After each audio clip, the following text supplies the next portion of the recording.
You are listening to the IFH Podcast Network. For more amazing filmmaking and screenwriting podcasts, just go to ifhpodcastnetwork.com. Welcome to the Bulletproof Screenwriting Podcast, episode number 192. How you doing? Joey Tribbiani, Friends. Broadcasting from a dark, windowless room in Hollywood when we really should be working on that next draft. It's the Bulletproof Screenwriting Podcast, showing you the craft and business of screenwriting while teaching you how to make your screenplay bulletproof. And here's your host, Alex Ferrari. Welcome to another episode of the Bulletproof Screenwriting Podcast. I am your humble host, Alex Ferrari. Now, today's show is sponsored by Bulletproof Script Coverage. Now, unlike other script coverage services, Bulletproof Script Coverage actually focuses on the kind of project you are and the goals of the project you are. So we actually break it down by three categories: micro budget, indie film market, and studio film. There's no reason to get coverage from a reader that's used to reading tentpole movies when your movie's going to be done for $100,000. And we wanted to focus on that at Bulletproof Script Coverage. Our readers have worked with Marvel Studios, CAA, WME, NBC, HBO, Disney, Scott Free, Warner Brothers, The Blacklist, and many, many more. So if you need your screenplay or TV script covered by professional readers, head on over to covermyscreenplay.com.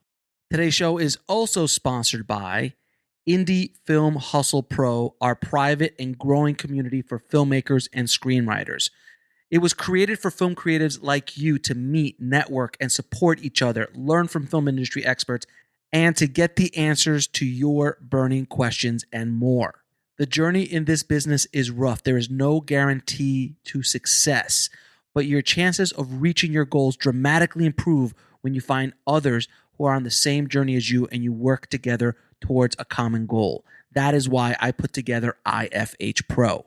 Inside, you'll get professional networking, private and safe spaces to discuss the film business, access to advanced tools and education, up-to-date education, exclusive content not available publicly, access to IFH Pro workshops, webinars, special guests, and so much more. If you want to check it out, head over to indiefilmhustle.com/pro. Well, guys, today we have a very, very special episode. We have the legendary writer, showrunner, and co-creator of two of my favorite shows of the last 20 to 30 years, Friends and Grace and Frankie, Marta Kauffman.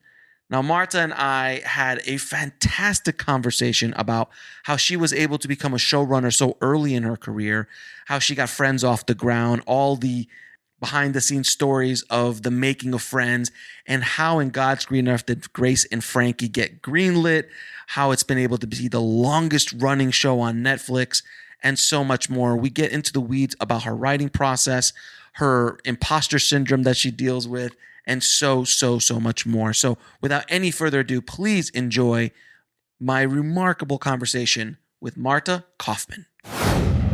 I'd like to welcome to the show Marta Kauffman. How you doing, Marta?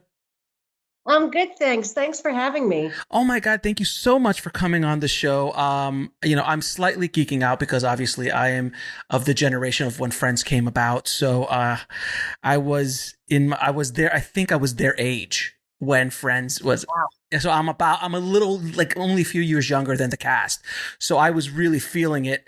And I always wondered, how can someone afford that apartment in New York? But we can get to that later. And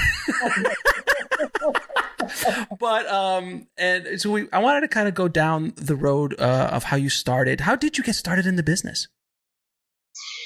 Honestly, I started as an actor and discovered when there was nothing in college for undergraduates to act in, David Crane and I said, well, let's write something that we can act in. And very quickly realized that the writing was a lot more fun than the acting. Yes. And we wrote a musical. The following year, we wrote another musical that ended up off Broadway. And when that show happened, our theater agent at the time brought a woman named Nancy Josephson who said, why aren't you two doing television? And we went, Um, and she is to this day still my television agent. That's amazing. That's amazing. Yeah. So was there something that started you on the path of trying to even be in this ridiculous business that we call show business? What was the thing that kind of lit your fire? You know, I've always loved telling stories. I didn't growing up know exactly what that meant. And it wasn't until I started studying theater and writing myself that I sort of said, there are stories I want to tell. There are things I want to say and things I want to do. And, my mother was a dancer. My father could play any instrument you put in front of him. So I grew up in a very creative household. Mm-hmm. So it as much as they didn't want me to go into the business, she told people for a long time that I was going to grow up and teach mentally handicapped people. I mean, told them forever. Wow. Until I finally had to move to LA and said, I'm really doing this. And she was furious. But while we were still living in New York, we were going back and forth between LA and New York, and I had a baby at that time. Mm-hmm. David Crane was like the other parent. We had one rule: I couldn't nurse during a pitch. That was the only rule we had. That's a pretty decent rule. It's a good rule. It's a good rule. And we were writing stuff, and nothing was happening, and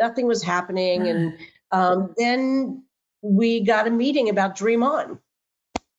Interesting. And, they were looking for writers to do something with these millions of, tapes that they had of old TV shows. And they were scraping the bottom of the barrel, talking to two, musical theater writers. But we were able to come up with something and get it made. Right. Like it seemed like from your filmography that, I mean, it seemed pretty quickly you got something, you got a pilot produced, like, which was Dream On. And, and it seemed quick, but I always wanted to know, like, how did you get Dream On? Like because there's not a lot of time between when you first got your first writing gig to being a showrunner. Like, you jump pretty quickly, and that generally doesn't happen in the business. Again, I have to thank Nancy Josephson for this. When Dream On, right before Dream On happened, we met with the agents, and she was there, and they said, "What do you want to do?" And we said, "We want to write our own show." And they said, No, you can't do that. You're too new to the business. Right. You've got to work on somebody else's show. And my feeling was, I have a baby. If I'm going to be spending time away from my baby, I'm going to have it be my thing. And then Dream On happened. We wrote a pilot. We shot the pilot. And we were trusted to run the show. It's a miracle. I don't know who convinced who. Like, how does that happen? Like, everyone listening, you have to understand that this is not the normal route of things. You don't, young writers are not given shows to run, and that was an HBO show at the time, right? I think it might have had a little something to do with, it might have had something to do with because it was HBO, and HBO was in the Wild Wild West time period. Is that a fair statement? Yes, it really was. We were one of their first shows. And I think they were more willing to take big swings than other places might have been. A network would never have let us do this. No way. So that makes a lot more sense. Now, also simultaneously, we got a job, and this is what brought us out to LA, what moved us here, working for Norman Lear's company, developing TV. Mm-hmm. So that was also happening. At the same time? We did a suspend and extend thing, which means we suspended the contract for a little while so we could do Dream On, mm-hmm. and extended it that length of time. And then we had to do both a show for them while we were doing Dream On. And David and I used to say we used to pass the baton on the freeway as we passed each other going to the other room. That's amazing. Now, your first writing gig was Everything's Relative. And that was is that your first official writing gig as a writer in a room? As a TV writer? Yeah. Well, I would say my first writing gig was we wrote questions for a game show. Okay. That's amazing. But we'll put that to the side for now. Fair enough. Yes, that was the first TV experience we had. So then it was terrible. Which okay, so I wanted to get into that. Was there a major lesson you picked up from being on that show as a young writer that you brought into the rest of your career? Well, one of the things we learned was we want to do our own show. Right. We were not in the room for the rewrite, and the rewrite was massive. And, we didn't have the experience to understand exactly how this works and that they're going to take it and put it in their own vernacular, the way that their characters speak, which, we watched the TV show. It was barely on the air for a minute before we did this. And it was an experience where there was very little communication, very little inclusion. So yeah, that was our first experience. I forgot about that. Thanks for bringing it up. Hey, anytime. I'm trying to bring up the worst and the best of your past. Learning. I'm trying to pick up some learning tips along the way, some lessons that we could give to everybody. Now, what is with you and David? What is your writing process? Like, how do you start? A show idea or any kind of storytelling. How do you start? Like literally your process. Do you wake up in the morning every day? Go to the desk at 8 o'clock? I'm there. How's it work? So that's a very interesting question, and my process has changed since David and I are no longer writing together. Right. I had to learn a whole new process. I used to say that I wrote out loud because David was always at the keyboard. Got it. He loved being at the keyboard, and I had to learn that I wasn't going to be able to speak things out loud, so I started acting in my head. And what I discovered about the way I write is that I write in waves. I'll sit down, study a scene, do my vomit draft is what I call the first draft. Do that scene, and then I have to walk away for a little bit until the next wave comes. And I know what the next scene's about. And I sort of let the first scene settle and then let the second scene start to bubble up. And as soon as things start to turn in my head, I jump back in and ride the next wave. Now, sometimes it's more than one scene, but generally it's about riding waves as opposed to I'm picking these hours and these hours and these. I leave my day open. So it's just anytime that during the day, you're just like, okay, muse, I am here.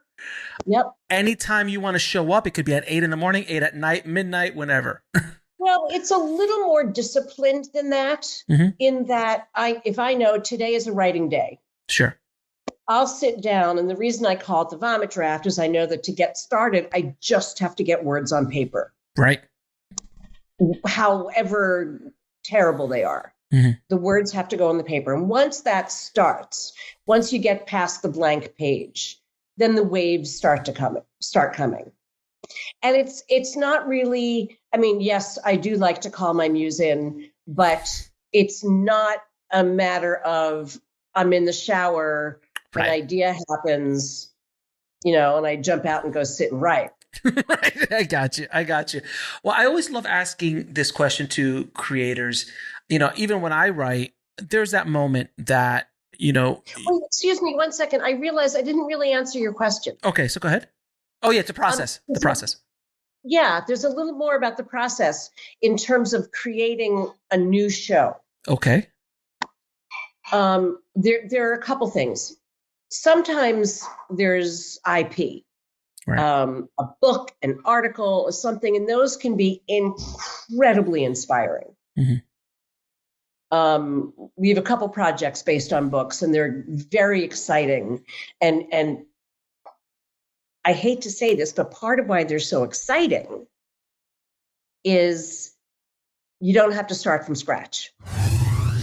We'll be right back after a word from our sponsor. And now back to the show.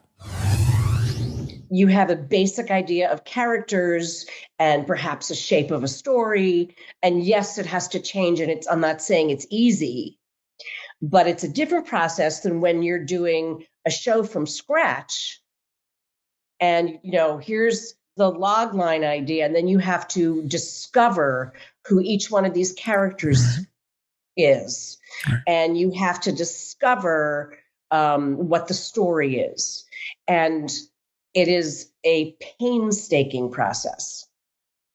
Mm-hmm. It is a painstaking process.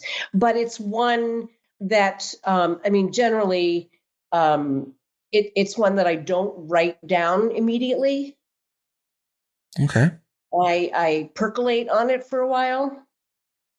You let it simmer. You let it kind of, saute in your head, if you will. Yes, exactly. And I find that sometimes that the walking away is when my brain is most productive. Agreed 100%. It's sometimes you just got to go for a walk, go take a shower, go on a drive, whatever that thing is for you. I always found it, and this was the question I was going to ask you, with creators, especially writers, I've always found the moment that you're able to tap into the flow. You said the wave, which is the first time I've ever heard it referred to as a wave, that you kind of ride a wave of inspiration or that the thing is coming through you. I always found it that we're almost conduits from something else. I don't know where it comes from, whatever you want to call it. But writers generally, and I think most writers I've spoken to have agreed with me on this, is that there's that moment in time where you're just writing and then you stop and you read it like, who wrote that? Right. Do you find that happening to you? Like you kind of like in that flow. It's not all the time. Sometimes it's much harder than that normally, but you get those moments. The pilot of Friends was one of those moments. I'd imagine it is. Yeah. And mainly because we always say it wrote itself. Right. We didn't do anything. We just put the words on the paper. It just wrote itself. It's just something from some other place. It just kind of like you guys were chosen. You're like, you two are going to do it. And it just all of a sudden, and I've heard that from creators who've created these amazing properties and television shows and movies, that when it's so well received around the world, it's generally like something that just kind of like Rocky and Stallone. Like when he wrote Rocky, he's like, I wrote it in 3 days, the first draft. Right. It was just there. It's like, who wrote that? And that's. It's a little bit like one of my favorite pieces of sculpture is, I think it's called The Slave. Okay. And it's a big square piece of marble, and coming out of the marble is a figure. The bottom half of this figure is in that big block of marble. Sure. It exists in there. You just have to find it. Right. The rest of that sculpture is in there. So it sort of makes me wonder if what we're doing is knocking away, removing all the stuff that gets in the way from the piece of work that you're trying to create. Is it Da Vinci or Michelangelo who said that? I think it was one of the two. Michelangelo. Yeah, he said that. He's like, I just took the David, all the pieces that weren't the David. Yeah. Which sounds so simple. Doesn't it? It doesn't. Yeah, just right. It should be fine. Yeah. And the other thing I think that gets in the way for a lot of writers, and I've spoken to writers about this, but I think many of us feel like fakes. Oh, imposter syndromes. Absolutely. Imposter syndrome. Oh, big time. It's a big thing. It's a big thing, which is what makes it so hard to face the blank page. So hard to look at your vomit draft. And I always said I'm a rewriter. Mm-hmm. But let me ask you. Really what I am. But let me ask you a question though. Why Why do you believe that is? Because you're absolutely right, by the way. Me speaking to, Oscar winners and Emmy winners and everybody, they all seem to have that. Even after they've won Oscars, after they've won Emmys, they're super successful. And yet, every time they get onto the page, there's like, I feel like I've heard this, like, I feel someone's going to come into the door and go, what are you doing? Security, get him or her out of here. Like, but it's a weird thing. Is that a thing? It's just inherent in writers or in artists in general? Because it's not only writers, directors feel the same way. Actors feel the same way. Why do you think that is? I think it's a couple things. I think if you identify yourself as a writer, then your failures are more painful. Then you think, I failed as a writer, as opposed to, well, I'm not really a writer, so that's why that didn't work. Right. I think that's a little piece of it. Sure. I think another piece of it is that as artists, we strive for perfection, which we never achieve. Right. We just want to make it better and better and better.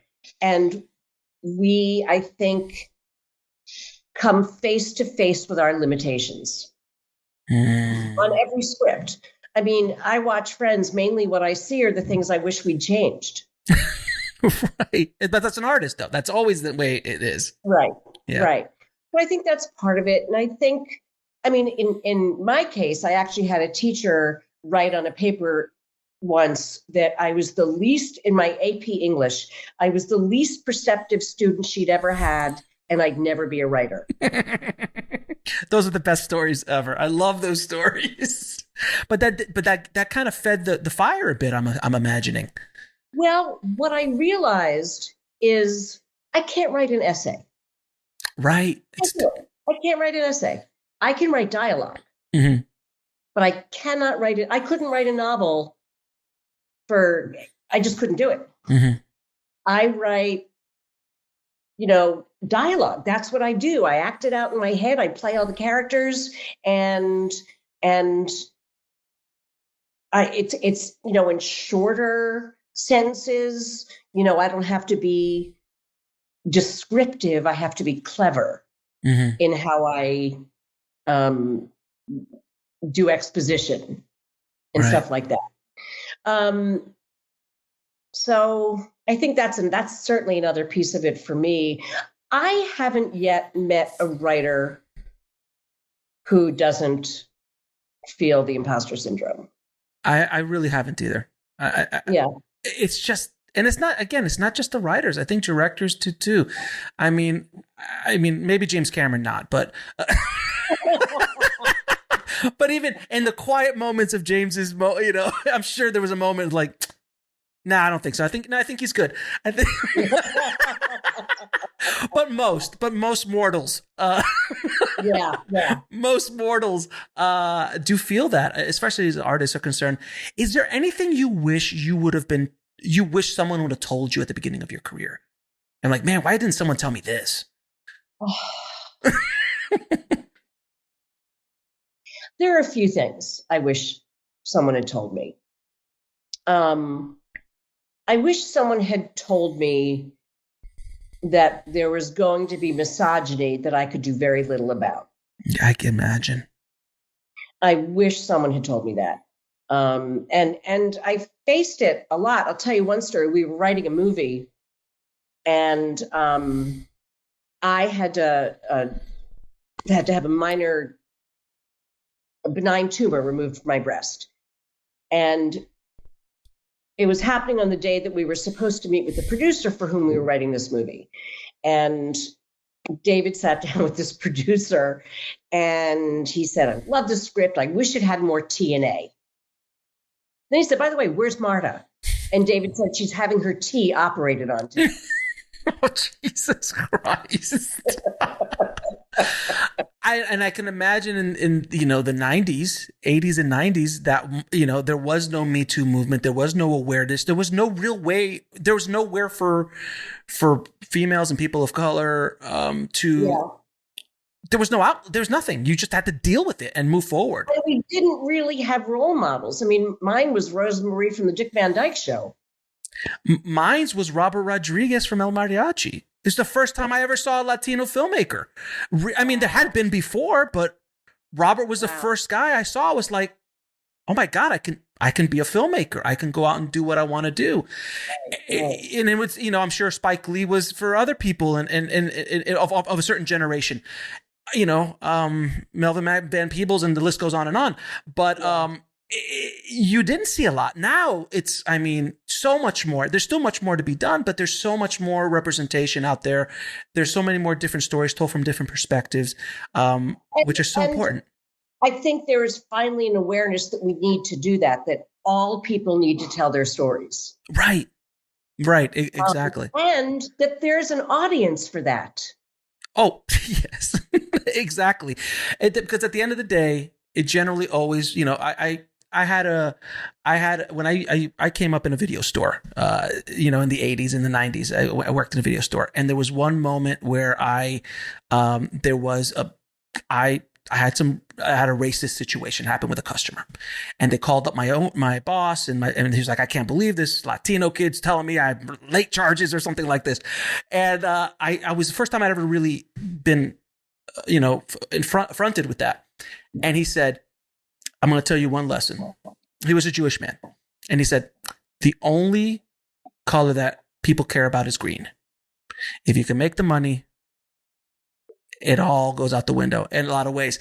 And I found that that's generally the way it works in Hollywood specifically. Yeah. Do you agree with that? Like, they just, like, if you're making a lot of money for the company or for the movie or for things, not doors, but just, I don't know. I don't know. I would just love to hear your opinion on that. Yes and no. Yes and no. I mean,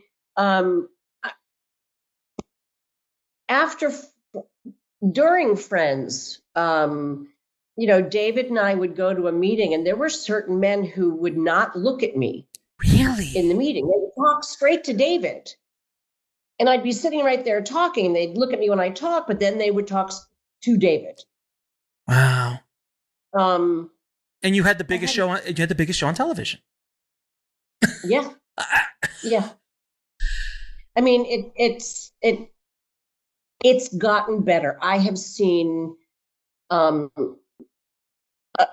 real change since I started in this business in the 80s. Sure, of course. It's been massive. And I still think we have a very long way to go, but I feel like finally people are paying attention, and I won't get things like, we were pitching a movie where there were two women at the center of the movie, and the executive said to us, if it isn't Sandra Bullock or Meryl Streep, you're not getting the movie made. Nobody wants to see a movie about two women unless it's those two. Even now? Or is this... This one was maybe 6 or 7 years ago. Still close enough. Yeah. And that's that's another thing I want people listening to understand. I mean, you've obviously had a lot of success in your career. It doesn't mean that you get to do whatever you want. And a lot of writers think that, like, oh, well, you wrote Friends and Grace and Frankie, and you do what you basically all you gotta do is make a phone call and you get something financed and you get something produced. I've talked to Oscar winners, I've talked to all these people. It's not the case. They all have to hustle. They even well into their 70s, I've had people that are like, yeah, I still lose jobs. I still get rewritten. And it's actually one of the pieces of advice I was going to say to young writers is you can never rest on your laurels, ever. Ever. Because the next minute you're out there developing, and for whatever reason, just because you're an Oscar winner doesn't mean they're going to buy the movie. Correct. We went through a year of development this year that was sheer hell. Not the development part of it, but the part where, the Disney Plus says, yes, that's what we want. And we write it and they go, we don't want that anymore. No, we want the Mandalorian. Right. We had quite a few of those kinds of experiences. We actually were writing something, we pitched something about a pandemic but it's not really about the pandemic. It's about it. Anyway, it's based on a book. Sure. We pitched it right after the news from Wuhan came out. Oh. We'll be right back after a word from our sponsor. And now back to the show. Yeah, exactly. They bought it. We wrote it. Yeah. No. And then they're like, yeah, we're not doing that. There's nobody wants to watch a pandemic show. Nobody. No. Or a movie. So, I mean, that's the other thing that happens is you get caught. Life, the world. You know, you have a great idea and you go pitch it and they go, oh, we have an idea about brothers, even if they're completely different. Right. You know. Yeah, exactly. Yeah. I'm assuming there were a lot of terrorist scripts were shelved after 9/11. Like, that's true. It's it happens. Things happen in the world. And then also sometimes the opposite happens. There's a script about something that all of a sudden you have Mandalorian and they're like, oh, we're looking for that. And it just happened to be the timing for it. So timing works. And there's also a tendency to, oh, that worked. Let's do more of that. Of course. That's Hollywood's bread and butter. Rather than let's find something new and fresh and exciting, let's just do what's good. It's got to be Ted Lasso. Oh, God. How many Ted Lassos? By the way, Ted Lasso is absolutely phenomenal show. I just finished binging it for the first time. Terrific. Oh, it's wonderful. But now I'm sure how many Ted Lasso ripoffs are going to come out. I mean, I always go back to Pulp Fiction. How many Pulp Fiction ripoffs were there once Pulp Fiction came out? And there was like 5 or 10 movies that came out. They're all trying to be Pulp Fiction because that's just the way Hollywood works. But so I have to ask. So the question I've been wanting to ask you is, how did you come up with Friends? How did Friends come to be? How did it get produced? How did someone say, sure, 6 kids living in New York, I think it'll be okay? What's the story behind that? I'm sure you've answered this question a couple times. So basically, we had just finished doing Dream On, which was a show with a single lead who had to be in every scene, which was extremely difficult on him. Every scene he was in. So David and I said, the next thing we do is going to be an ensemble. Okay. We don't want to do that. And we started developing some stuff. We did a couple of pilots that obviously didn't work out. And then this was our second year of development. And we started thinking about where we came from. We lived in New York. We were part of a group of 6 people who did everything together. In that case, 4 of them turned out to be gay, which was a shock, honestly, at the time. We were like, really? Oh, interesting. But we were extremely close. And then I was here in LA driving down the street and I saw a sign for Insomnia Cafe. And I thought, that's where to go. You know, the place you go get coffee is the place to go talk and to be together and to, it just felt like, besides the apartments, which you always see, this is the meeting place. This is the gathering place. We actually sold it to 2 places, ended up at NBC, obviously. And there was a period of time right after we did the pilot where they said, we're worried about doing a show about 6 young people that's not going to get the audience except for young people. Can you bring in an older character? Maybe the guy who owns the coffee shop, the coffee house. You're Schneider. Yeah. We used to call him Pat the Cop. And we said, no, you don't need that. They are everything for each other. They are their community. They don't need to go to some old guy for advice or woman, they don't need to go to someone for advice because they have each other. And they let us do it. And so at what point, in the casting process, did you go, oh, we have something special here? Was it after the first pilot? I mean, because that magic that cast has, and I'm not saying anything revolutionary here, but the magic of the Friends cast is so palpable. You can sense it when these 6 people got together. It just worked in a way that is unexplainable. Like you literally couldn't write that as a story. It's true. It was not easy to cast. Mm-hmm. We saw 140,000 people. I mean, it was not an easy show to cast. Yeah. But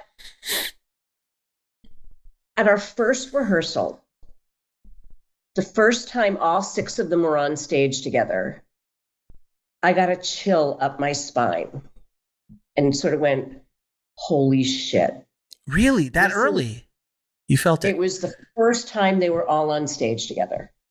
So you guys didn't do chemistry reads or anything like that? You just cast them individually and then threw them together, and what happened essentially. Yeah. Wow. Yeah.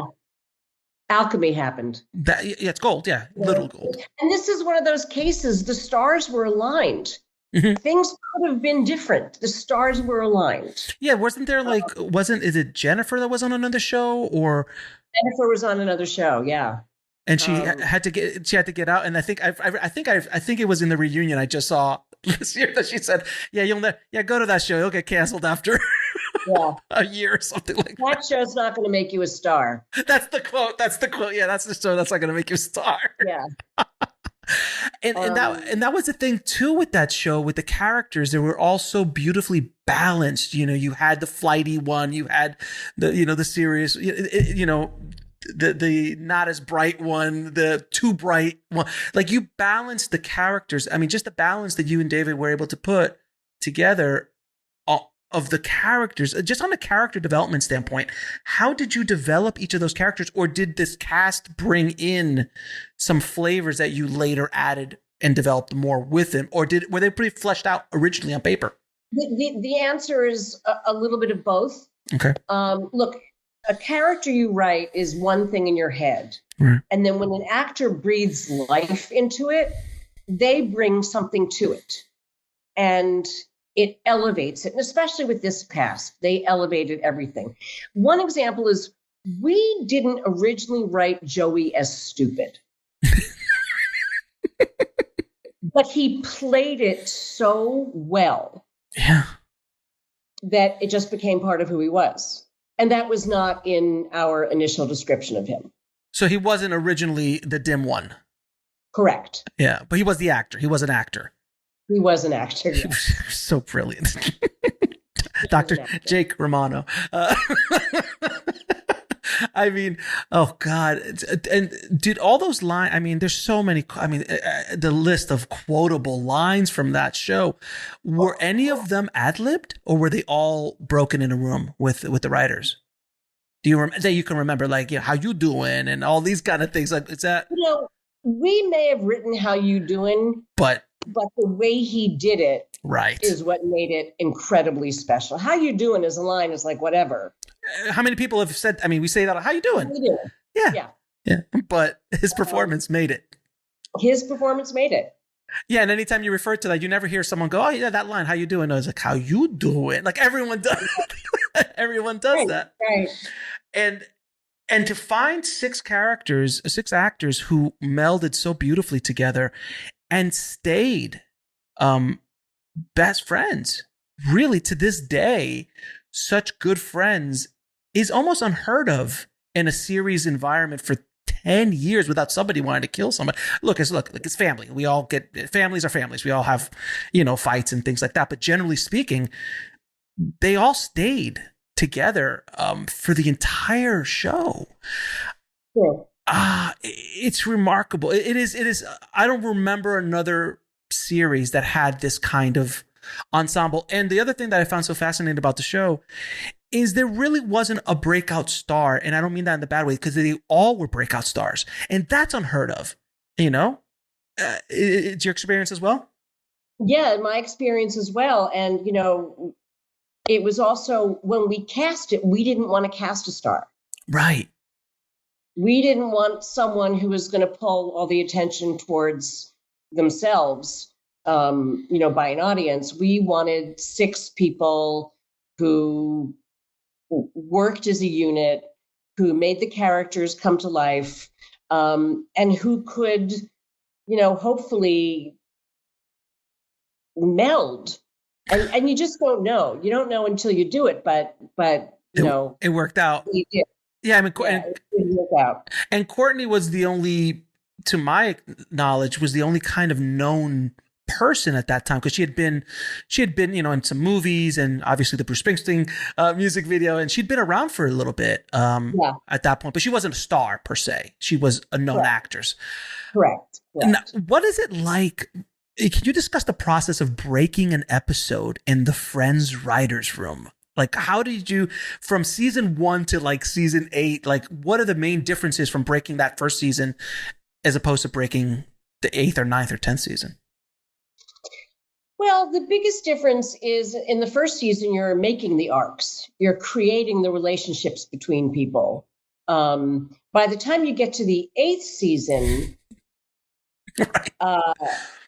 A, you really know who they are. Right. And B, there are things in the works. And what starts to happen is the show begins to tell you what the stories are. Interesting. You know, the show tells you which direction to go in. For example, our idea with Monica and Chandler was they have a one-night stand and then it gets really, really awkward. But the audience reaction when we shot it was so huge. We had to go, wait a minute. What are they telling us? Yeah. And we had to switch courses. But we had to, you know, you have to be incredibly flexible along the way. That's number one. In terms of breaking a story, you know, it's a bunch of funny people sitting in the room going either, you know what might be funny? And then it's spitballing and spitballing and spitballing. And sometimes it's, I got to tell you what happened last weekend. Right.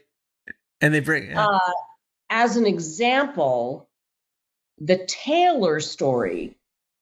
Mm-hmm. Joey and the Taylor. Oh God, that was amazing. I remember. Yeah. That was a true story. That's a true story? Yeah. He went a little too far up and he's like up in the ball. True story. And you guys, well, it has to be Joey who has this problem. Of course it does. Yeah. So, yeah, because I remember when, I mean, look, I've seen the show. I've probably rewatched it a ton of times over the years since the first viewing and when it hit Netflix and when it hit HBO Max, and I just, you know, watch it over. Now my kids watched it. My kids are, I think when they started watching it, they shouldn't be watching because it's inappropriate because they were 8. But we'd fast forward and they couldn't get a lot of the references. But they would now, even to this day, they'll see Jennifer Aniston somewhere. I'm like, oh, there's Rachel. Or there's Joey. Or there's Chandler. And that's how they refer to the actors now because that's all they know. It's generational now. It's like one of those things that will be brought along to to generate. And that doesn't happen very often in television. You know, I have my youngest daughter is 23 now, but when she was 16 and the show went to Netflix, a friend of hers said, have you heard about that new show called Friends? Yeah, I've heard that. I heard about that. They thought it was a period piece. They thought like, this is a great new show. I remember when it hit Netflix, the millennials were just like, this is fantastic. This period piece show. They're talking about CDs and stuff. This is amazing. And the phones were this big. The phones were this big and they used to go someplace and sit down. It's amazing. I heard about that. Couldn't stop laughing when I heard that. It's remarkable. Do you have a favorite episode? I know that's hard to say with hundreds of episodes. Is there one that you're just like, that's the one that really did it for me? It's a little bit like saying, do you have a favorite child? But yes, I do have a favorite episode.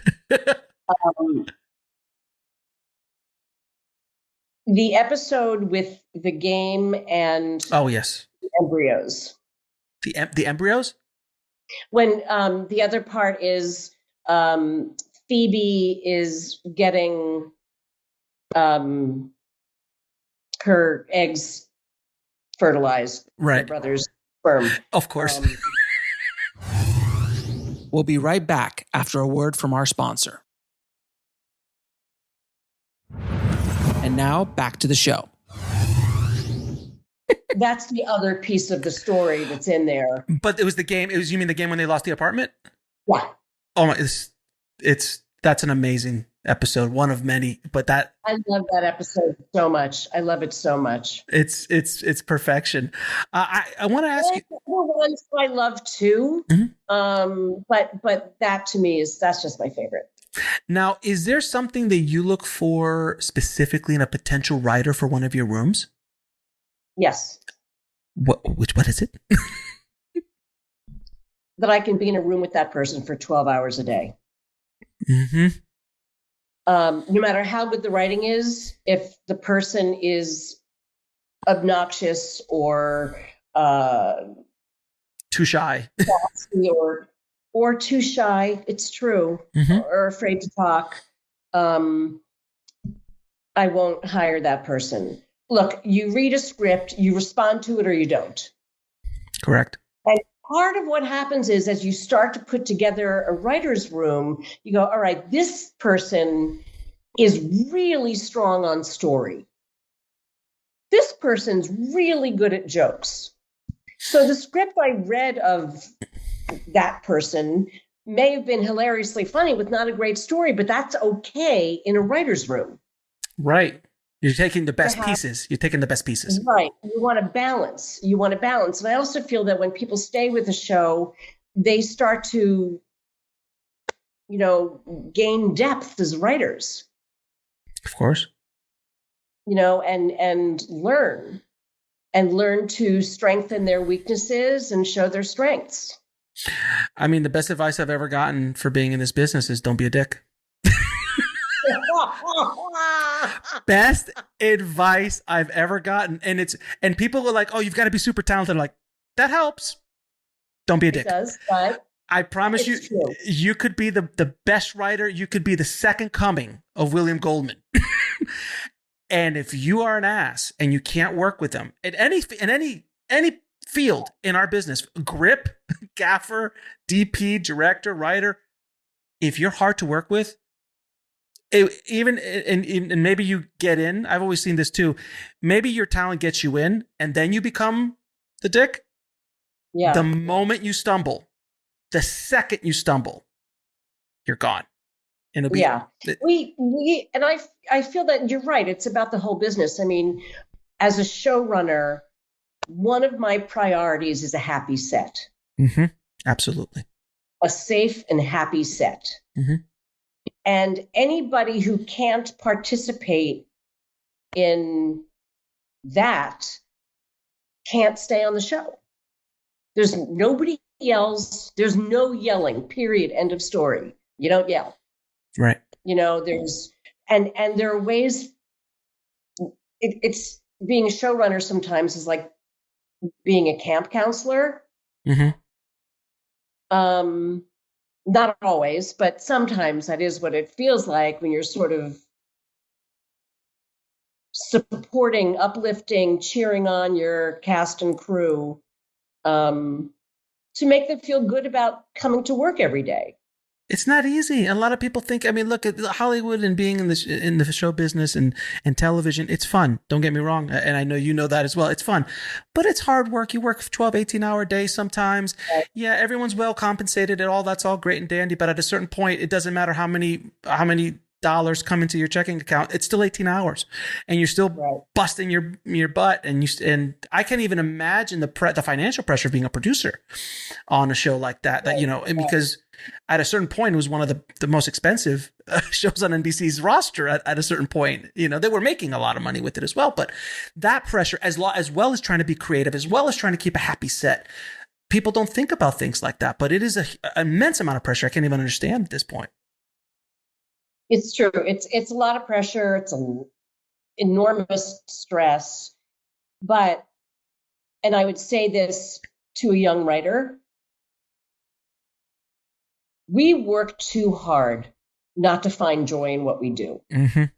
Agreed. As a writer, if whatever you're working on doesn't speak to you, it's not going to come out well, and you're not going to be happy doing it. Yeah, absolutely. It's got to be something that you feel in your soul, in your gut, that this is something I have to write. Well, I have to tell you, my new obsession is Grace and Frankie. And my wife and I watching it, and I saw the trailer for it when it came out originally, and I think I jumped on season 1. I was an early adopter, and I was just sitting there going, how in God's green earth did this get made? I'm so happy it did. On paper, it doesn't play well, but you mean like, you know what I'm saying? It's like, it's something that you never see. You never see people of that age on a show. Obviously, I think you had the same luck that you had with Dream On. HBO was the Wild Wild West. I think and Netflix was very much the Wild Wild West. To a certain extent, it still is the Wild Wild West over there. And you pitched them the show. I'm so happy that it exists in the world, and we're obsessed with it, by the way. So thank you for making it.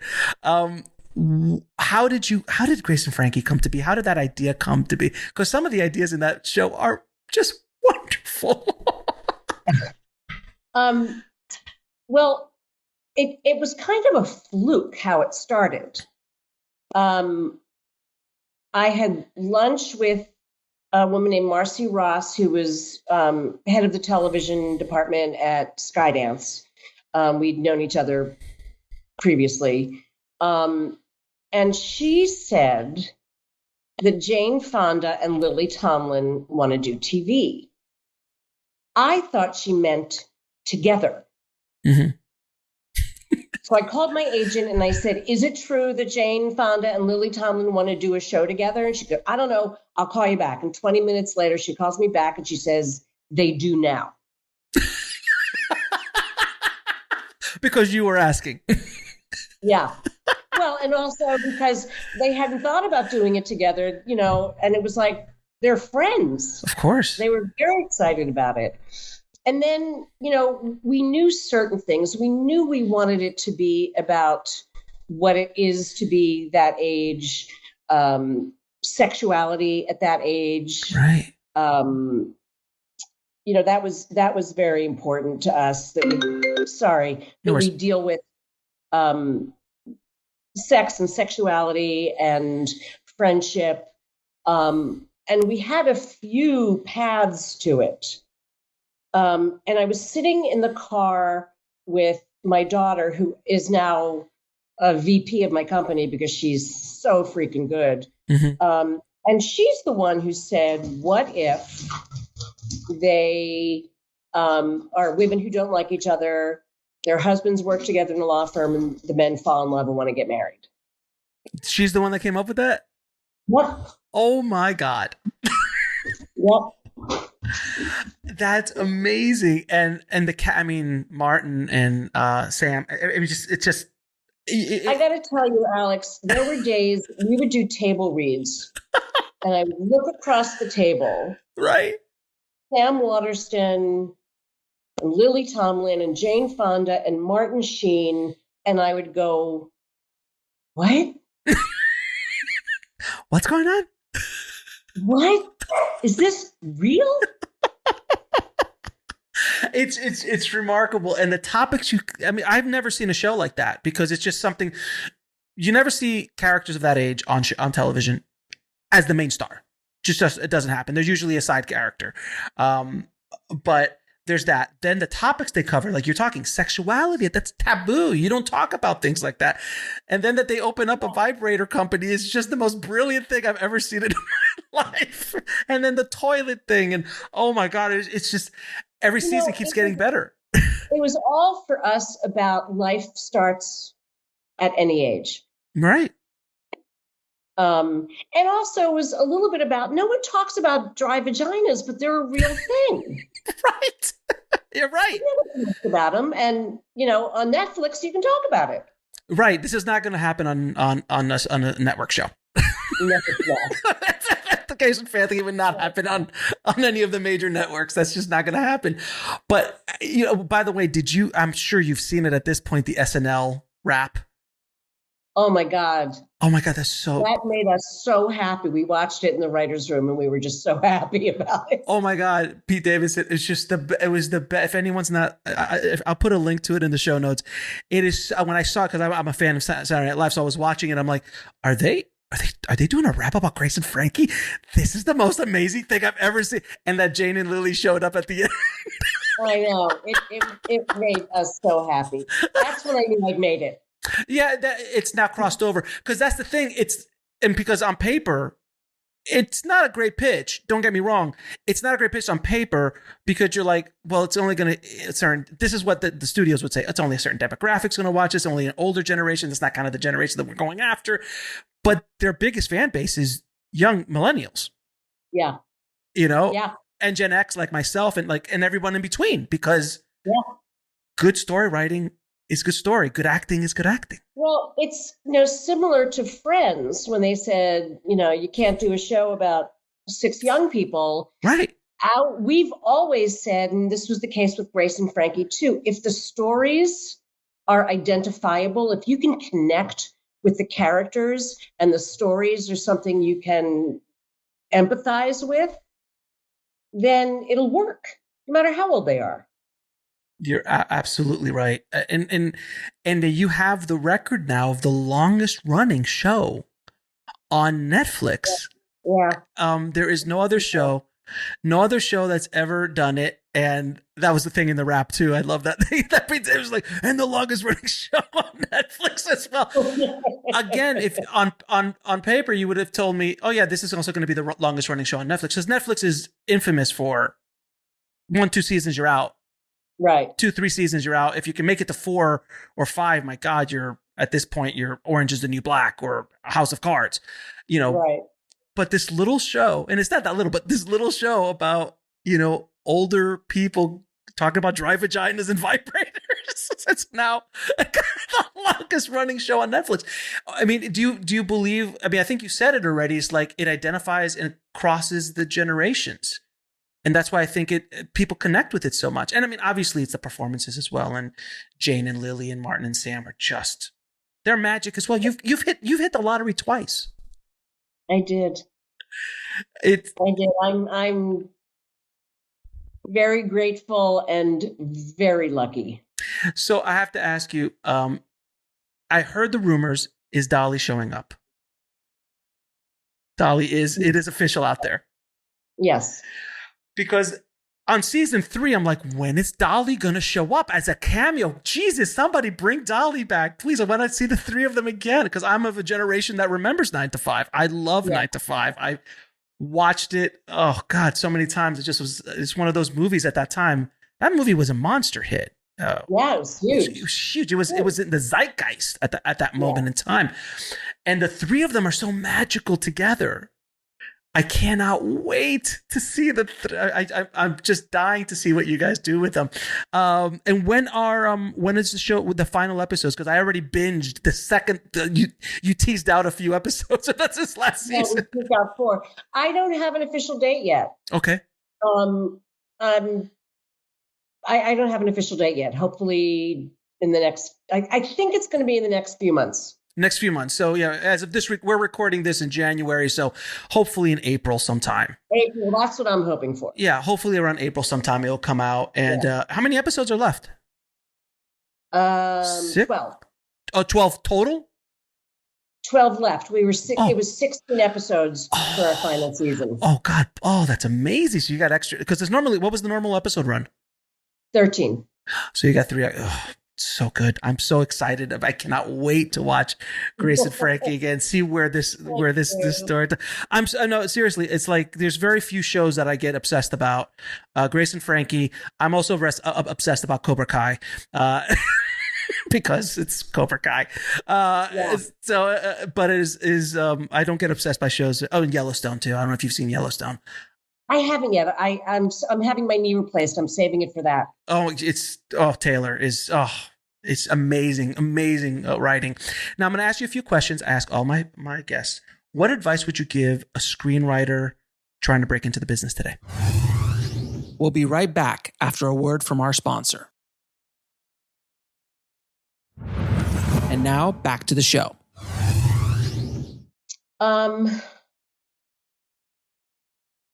Well, a couple things.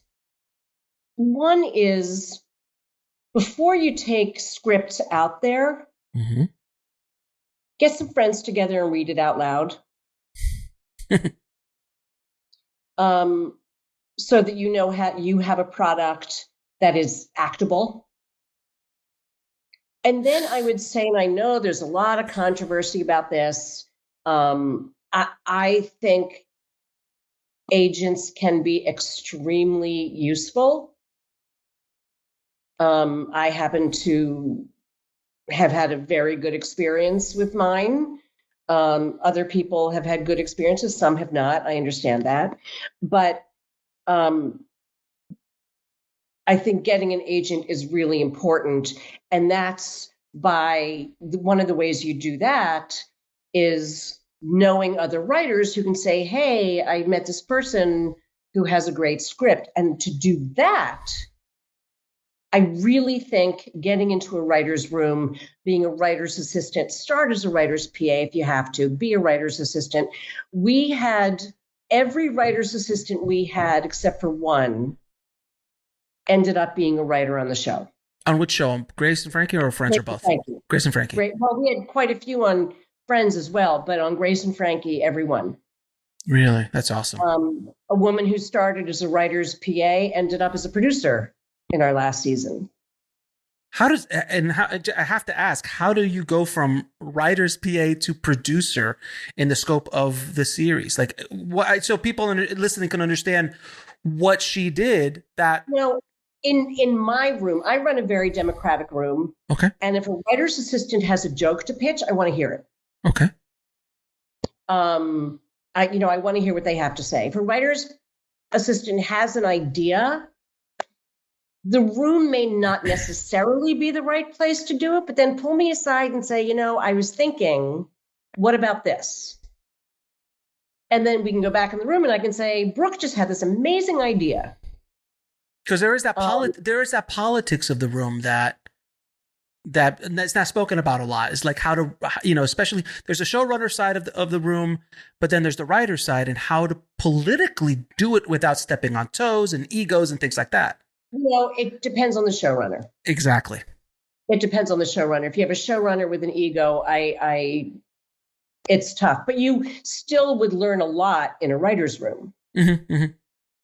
And start to get to know writers. I mean, a lot of my writers were working with the writer's assistants, reading their scripts, giving them advice. That's great. Mentoring them almost. Yeah. Yeah.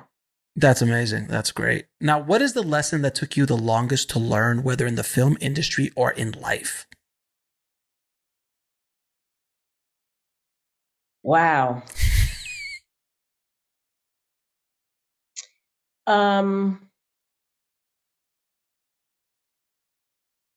Wow, that's a really interesting question. And I could go in a bunch of directions. I'm not going to go to the dark place. Okay.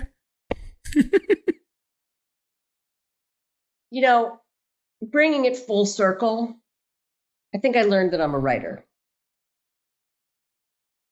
Took you a while to figure that out? Yeah. It took me a long time. Really? Yep. I want everyone listening to hear this. That someone as accomplished as you had a long time to figure out that they were really a writer, that imposter syndrome was bad. Yeah. Do you still deal with it? You have to not deal with it as much. Yeah, I do. Do you still deal with it? Really? Absolutely. But you figured out, like, that's just a voice in my head. I'm a writer. Yeah. Yeah, I figured out, all right, I've done it before. I can do it again. and just get words on paper. Just get words on paper and then rewrite. Are there 3 pilots that everyone should read in their specific genre that you would recommend?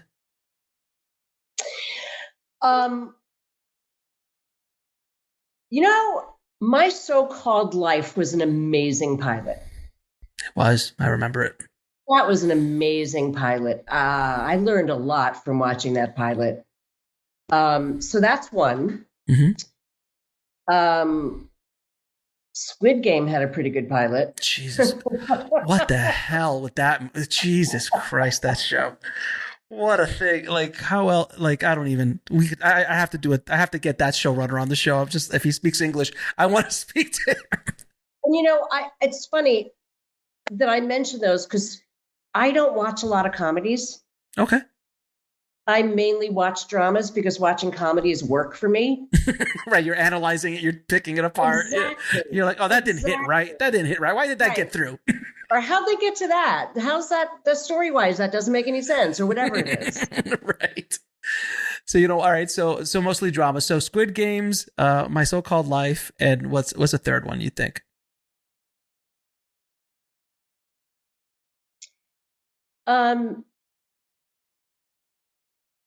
I'm debating between a couple. Okay. You could toss them both out. Sopranos had an amazing pilot. David was, Jesus. Genius. But I have to say, I recently watched a show that I've long since forgotten about. The pilot for Lost is really good. Yes, it is. The pilot was amazing. Amazing. Oh, it's remarkable. They kind of, it took them. They went off the rails a little bit. They did. They didn't know where they were going. They were just like, and a smoke monster shows up. Like I get. But that first season was some of the best television. It was great in a long time. I always throw in Breaking Bad because I think it's one of the. Oh, that's a really good pilot. You add another 15 minutes to it, and it's the best independent film of that year. It's true. It's true. It's remarkable. And just for fun, 3 of your favorite films of all time.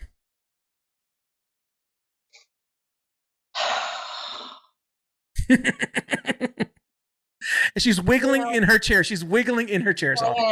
I am. I loved. There's so many, and some of these may be a little controversial. To Kill a Mockingbird. It's a fantastic film. Is an amazing film. My favorite film made from a book. Okay.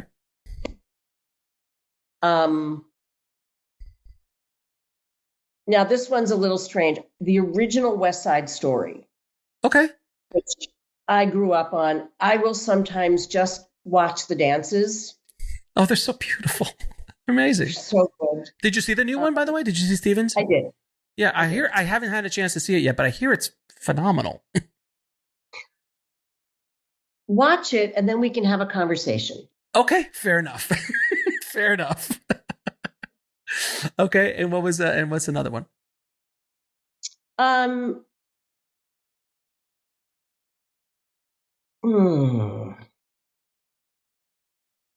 What was the first one I said? The Favorite? To Kill a Mockingbird? Oh, The Favorite. Uh-huh. Oh, The Favorite. Which one? The one with Olivia Colman. Oh, God, yeah. Okay. I loved that movie. I haven't seen that movie in forever, but yeah, I remember that movie.